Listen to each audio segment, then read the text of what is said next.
Hi, I'm Heather Staines, Senior Consultant at Delta Think, and I'm excited to be here today to interview Alix Vance, CEO of American Institute of Physics Publishing. Hi, Alex. Thanks for joining today. I'm really looking forward to our conversation. To kick off, maybe you can just tell us a little bit about how you got started in scholarly communications. Sure thing.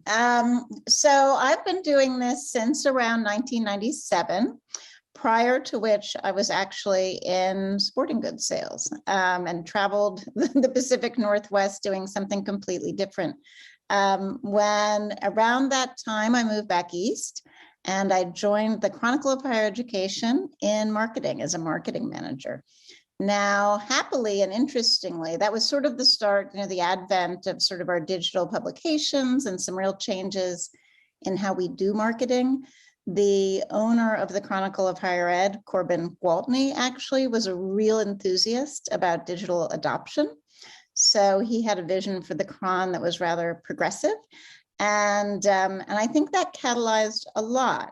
After a couple of years, I actually thought I wanted to go further with it and happened to be put in connection with Chris Beckett and Simon Inger, who were still, I think, a couple years into Catchword, one of the first platforms that launched the digitization of journals. And I was lucky enough to join that team. That was about 2000, and sort of the rest was history. I did that for a bit until that business was sold, and then was lucky enough to connect with Kari Paulson at eBook Library, where we co-launched that and ran the North American start of EBL. So that was a lot of fun, lots of entrepreneurial non-US experience as well, and kept going. Great. I hope you don't mind my asking if were there things specific that you learned from your sporting goods years experience that you found beneficial, either as a matter of course or as a surprise? Well, that was one of the funniest things, actually. When I went to interview, I mean, this goes to the story of how do you start in publishing and how did most of us get here? It was sort of a serendipitous route. When I went for my interview at the Chronicle of Higher Ed, they were much more interested in my snowboarding. It was sort of like, oh, you went to Wellesley. Okay, so you know 5 things, but tell me about snowboarding, right? So tell me about the Valdez World Extremes. Tell me about traveling in this, multi-state area. But I think, actually it was that was a background in sales and marketing and talking to people. And actually, interestingly, it was still, really very understanding the market, understanding the needs of the customer. There was some innovation in the technology. There was always something new. So as much as it sounds radically different, I would say that entrepreneurial spirit and the interface with sort of people in the marketplace really was very helpful. And it's actually, many years later, exactly what we're talking about now in physics publications and serving researchers and authors and libraries. Well, that is a super segue into my next question, which is, can you tell us a little bit about your current role? How long have you been in it? And, how do you spend your day to day? Well, that's a good question. So I was hired at the very beginning of the pandemic to be the CEO at AIP Publishing. I had been the CEO at Geoscience World for nearly 10 years. I was living in California. I was recruited here, moved to New York, sight unseen. And honestly, we have about a staff of about 145 people. I was lucky enough to be with them today. But it was, a really big deal right as they were moving out of the office to have a new CEO coming in. We're a nonprofit, but interestingly, like in eLife or PLOS, we are not a membership society. So we're a little bit of a different animal. We serve society clients, but we also create our own products, publish our own journals, have lots of other sort of products and services in the works. And we focus principally on sort of accelerating and amplifying the ability of physical science organizations and researchers to make collaborative discoveries and solve important problems with science. So the dialogue that we have is sort of looking into the future. Like everybody else in this ecosystem, it's not about sort of, one fixed set of artifacts, right? We've leaned on the journal vehicle for a long time, and it's still a very important part of our ecosystem. But as we all know, there are many other ways in a sort of digital, globalized environment, networked environment, that we can find ways to serve our constituents and their missions and their goals. Great. Now, so you started, you say, kind of along the line of when the pandemic started, and I know, and I have also changed roles during the pandemic.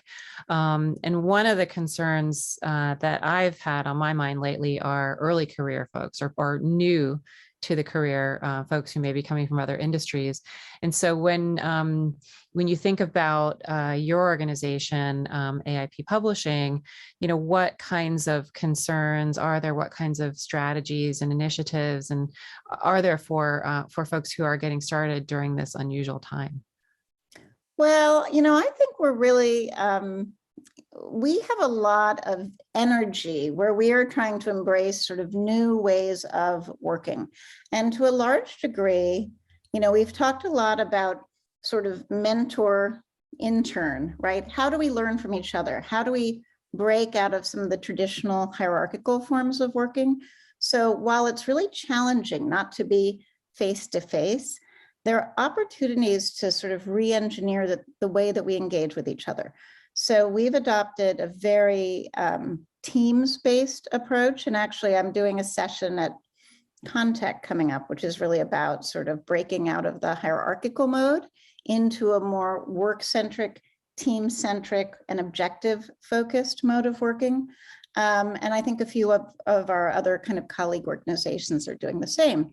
So what's exciting about that is that it really creates new opportunities for people coming in to learn from a diverse, sort of de-siloed cohort of colleagues, and to have opportunities that they might not have had if they sort of were climbing a ladder in a vertical.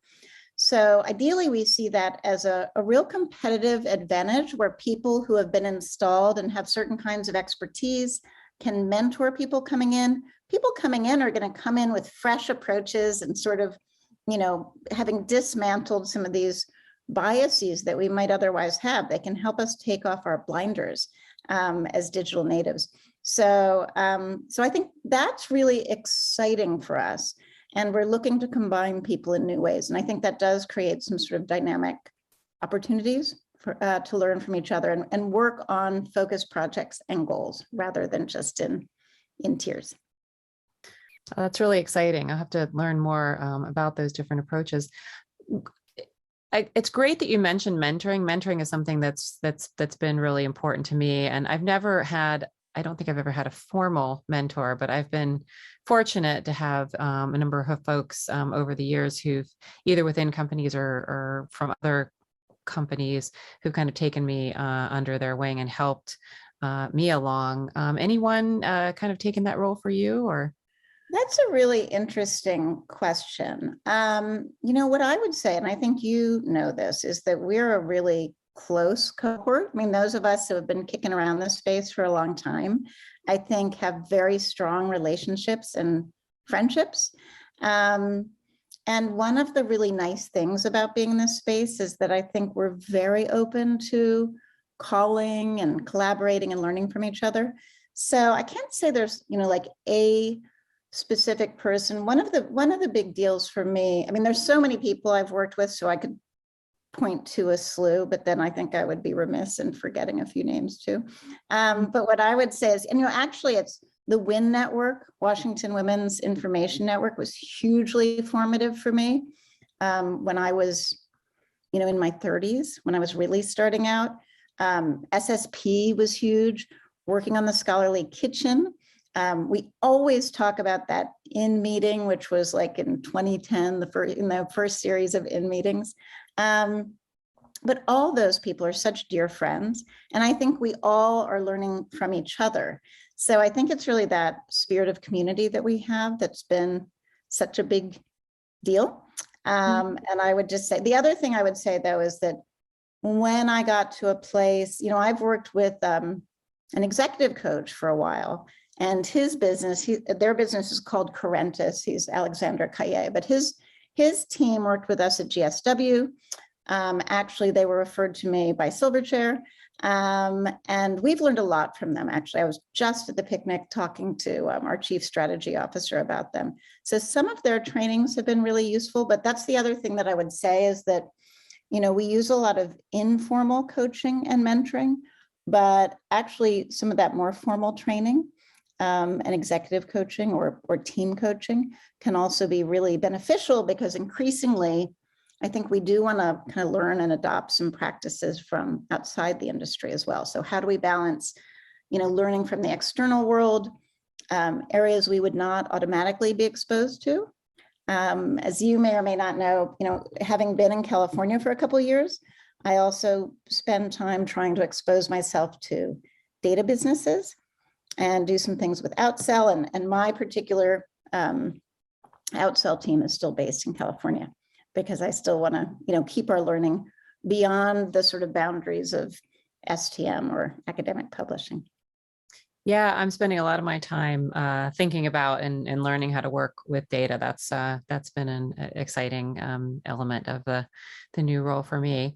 You mentioned you were with your team today, so I guess that means the office is at least partially opened back up. How has everything gone with your team? How are they holding up during the pandemic and the continuing changes that continue to Well, yeah, our office is open, but there are not very many people in it. So we adopted a hybrid working approach.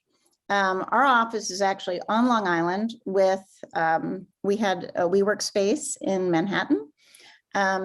We have now gone into hybrid of remote and in-person, but really we're still largely remote. So we enabled people to sort of, vote their preference.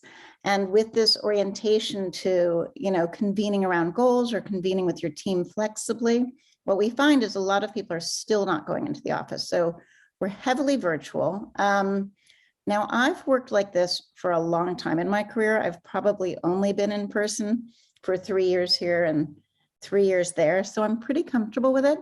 But right now, as we're sort of forming our teams and our team ethos and going through a lot of change, me with my executive team, we're getting together once a month. So we're sort of, planning our in-person convenings around specific objectives.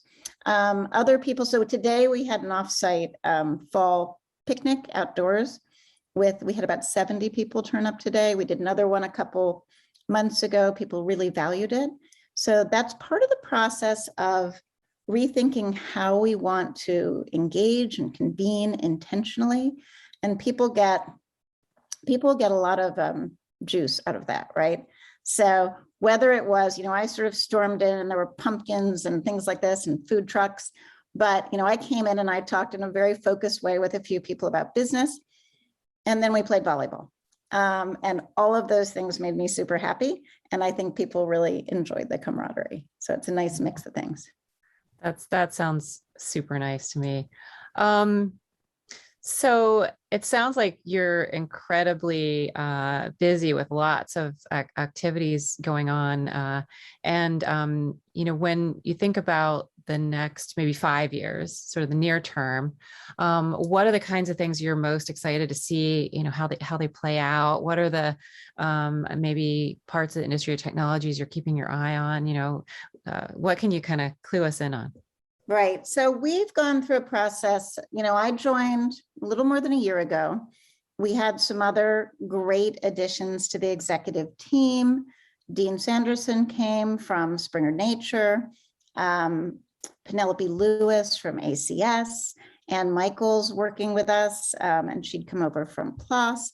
So, and then we have a great and a strong cohort that had been here, for a long time. And we have a mix of people new and some people who have been here for decades, which is a really great foundation for us. The first thing we did is we really performed a very exhaustive sort of data-led analysis of the positioning of the business and what our strengths were and our market share and kind of what the likely trajectories were.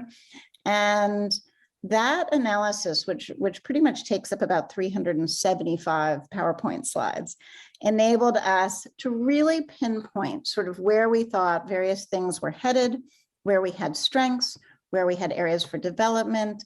We've since then converted that into an OGSM, opportunities, goals, strategies, and metrics plan that will last for 3 years. So the OGSM plan, was very much built off this data-led approach, and we created, many layers of strategies that cascaded from our findings. And what's fun about that now is it really directs the investments that we want to make.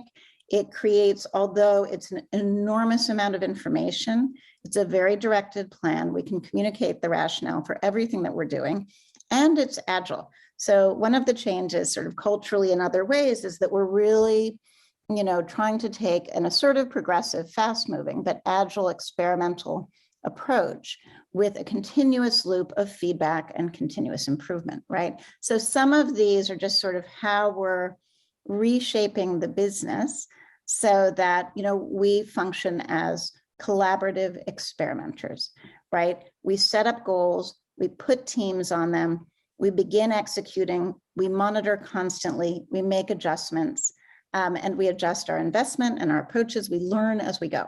So that's really foundational, both to the sort of, the network team structure, but to also being clear about why we're prioritizing certain experiments and how we'll know, whether they're working, rather than a waterfall-like approach where we think we've sort of spec'd everything out and gotten every, piece of the plan together.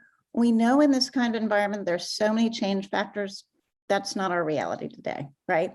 So and I think to some degree, again, going back to this idea of what could energize someone about working in that is, everyone's really important and learning and part of that process. So it's very inclusive.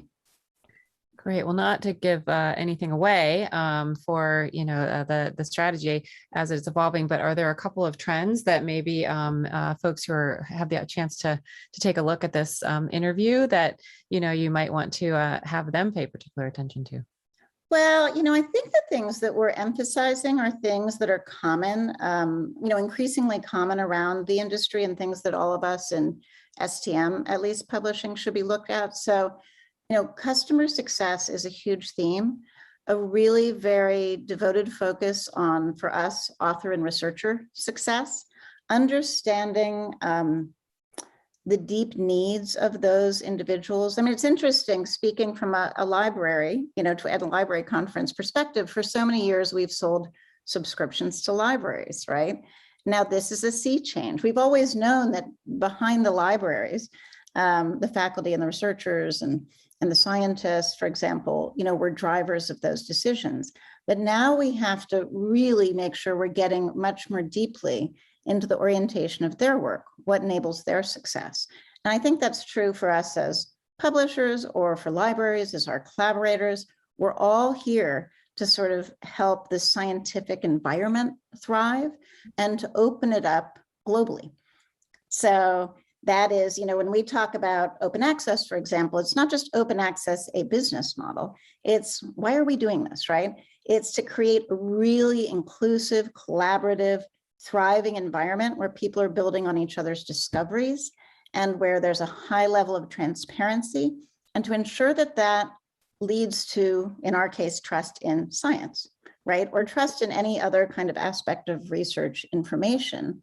And then we want to sort of add our human expertise, our depth of experience, and whatever we can do technologically, right, to gather and create inferences, make new hypotheses, connect dots, multidisciplinary, cross-disciplinarily, that couldn't have happened otherwise. And as you will know, there's a lot of metadata. There are a lot of persistent identifiers. There's a lot of other stuff that goes into the infrastructure of enabling that all to happen. So I think we're all partners in the evolution of this space and field, but I think hopefully, we all have a common set of goals to work around. Yeah, you mentioned inclusivity, and I would be remiss if I didn't ask, not whether, because I'm certain that it is happening, but what types of conversations have been bubbling up, particularly recently with the social justice movements and the like, within the context of AIPP and how you're working with partners.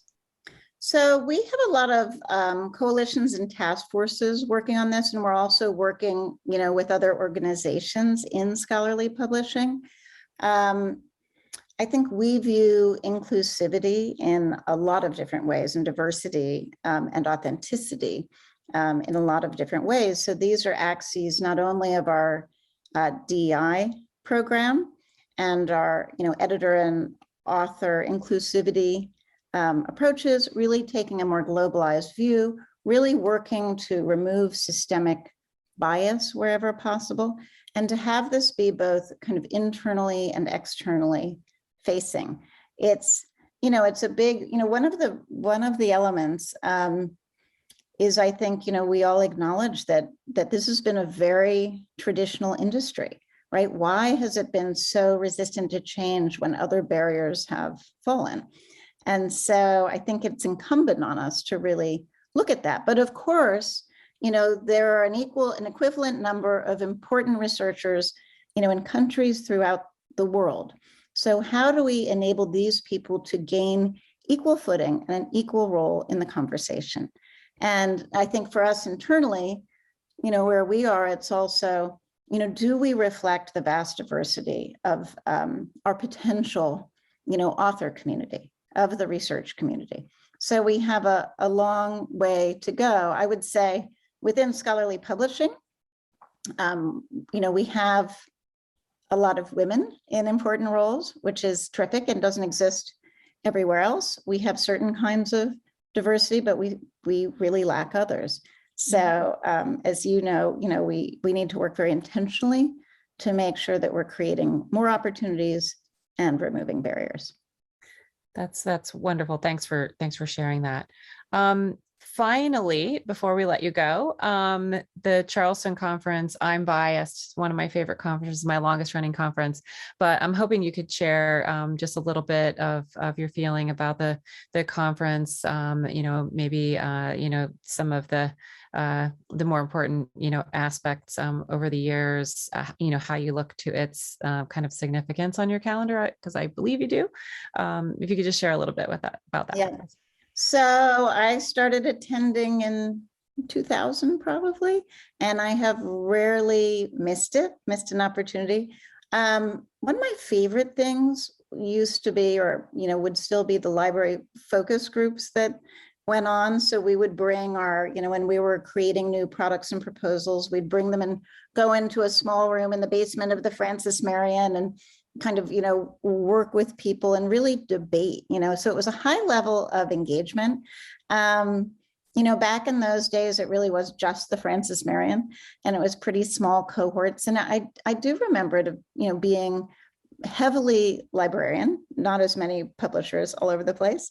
But of course, it's also beautiful weather. It's the last, burst of spring that many of us get, and fantastic food. And it's so great to see colleagues. So much like Frankfurt, it's become like this amazing opportunity to just gather as a group and enjoy each other, while we're also, keeping our ears open and trying to learn as much as we can from our colleagues.